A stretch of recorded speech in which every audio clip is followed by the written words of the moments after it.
Welcome to Nasdaq Trade Talks. I'm Jill Malandrino, global markets reporter at Nasdaq. Joining me is Jay Gragnani, head of research and client engagement with Nasdaq Dorsey Wright, for a review of asset class rankings and performance across the major averages and small and large caps. Jay, it's great to see you again. Welcome back to Trade Talks. Hi, Jill. Great to be here. Happy New Year. Happy 2021. Yes, happy 2021, and certainly a momentous day for us with the inauguration taking place this January 20th. Let's start with a review of DALI, D-A-L-I, the asset class rankings. Remind the audience first what that is. Sure, Jill. When we talk about DALI, as you mentioned, D-A-L-I, it's just short. It's an acronym for Dynamic Asset Level Investing. And very simply, what it's designed to do is help identify the leadership trends, first and foremost, across asset classes from a relative strength perspective. And we also drill down and get a little bit more granular and look at strength within different asset classes. For instance, when we look just on the surface right now across the 6 broad asset classes that we evaluate, U.S. equities or domestic equities are currently the #1 ranked asset class when we evaluate DALI, again, from a relative strength perspective. International equities comes in at #2, and commodities over the course of the past month, I think towards the latter part of December, has moved up into that #3 position, with fixed income falling back into the #4 spot. And so when we look across the spectrum today, what we really see across broad asset classes is certainly more of a risk-on posture towards the investment process for asset classes, with global equities and commodities being stacked in the top half, and then your more lower beta risk-off type of areas, cash, fixed income, and currency, stacked down towards the bottom of the dynamic asset level investing or DALI rankings currently. What's your technical perspective on the major averages?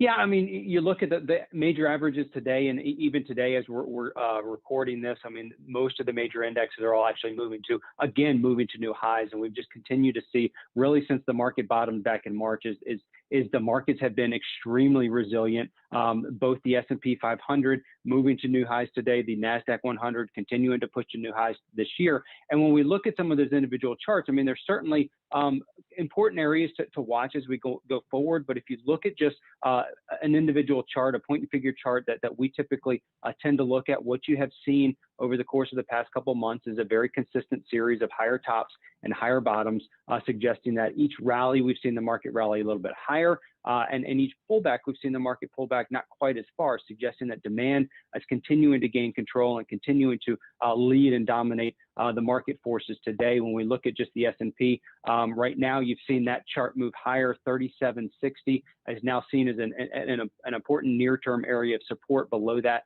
is in the 3640 to 3680 area. On the Nasdaq 100, which is an index, obviously the largest non-financial stocks on the Nasdaq, that has been a big driver of performance over the course of the past year.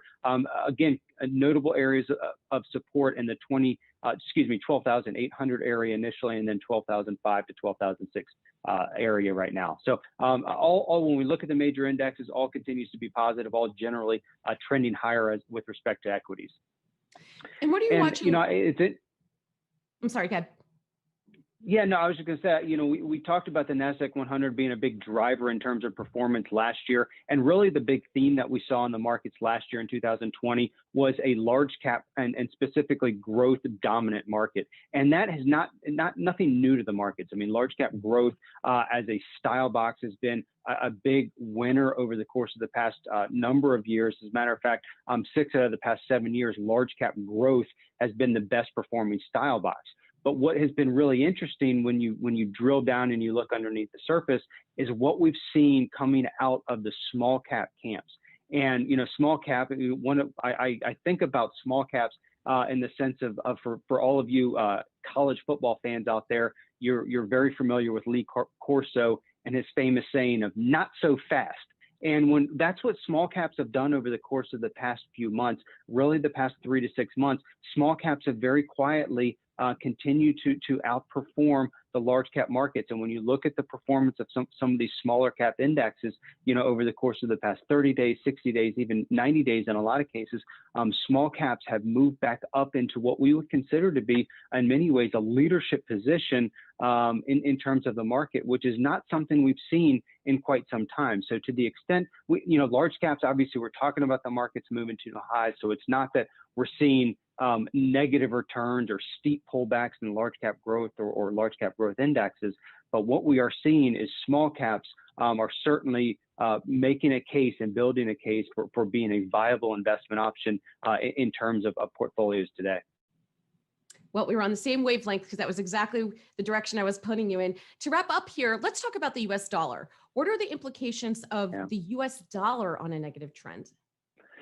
Yeah, the U.S. dollar, has been in a negative trend for quite some time now, and it really goes back to basically the almost the bottom of the market back at the end of March is about when the U.S. dollar peaked around 102, 103 area. And while the U.S. equity market and really, frankly, the global equity market has continued to move higher, the U.S. dollar has just consistently and perpetually moved lower. And to the extent that it's now getting back down close to where it was in early 2018, I bottomed in early 18 around 88.50 when you're looking at the U.S. dollar spot index.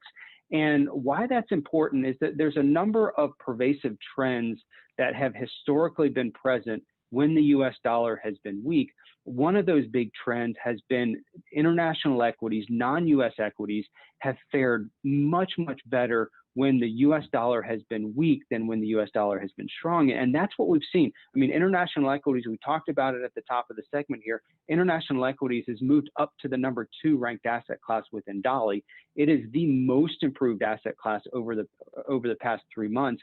And that is, certainly the U.S. dollar providing a tailwind for non-U.S. equities, in particular emerging markets. Emerging markets tend to do much, much better when the dollar is weak than versus the dollar is strong. Other areas, commodities, tend to do much, much better when the U.S. dollar is weak versus when it's strong. And so non-U.S. and commodities, those areas, a weak dollar tends to provide a tailwind to that. At the same time, it's not necessarily the same correlation to U.S. equities, meaning that just because the dollar's weak doesn't mean that U.S. equities necessarily are weak. There's really not that correlation. When you go back and you look over, strong dollar environments and weak dollar environments, just looking at major U.S. equity indexes, they have seen generally, almost the same performance numbers in strong dollar environments versus weak dollar environments. So there's no, I wouldn't say a headwind for U.S. equities because the dollar is weak, but there certainly is historically a tailwind for non-U.S. equities as well as a lot of the commodities market when the U.S. dollar is negative. So that'll be an important trend to continue to watch as we continue to see the dollar just perpetually move lower in a negative trend these days. All right, Jay, appreciate the update. Thanks so much for joining us on Trade Talks, and thanks for joining me. I'm Jill Malandrino, Global Markets Reporter at Nasdaq.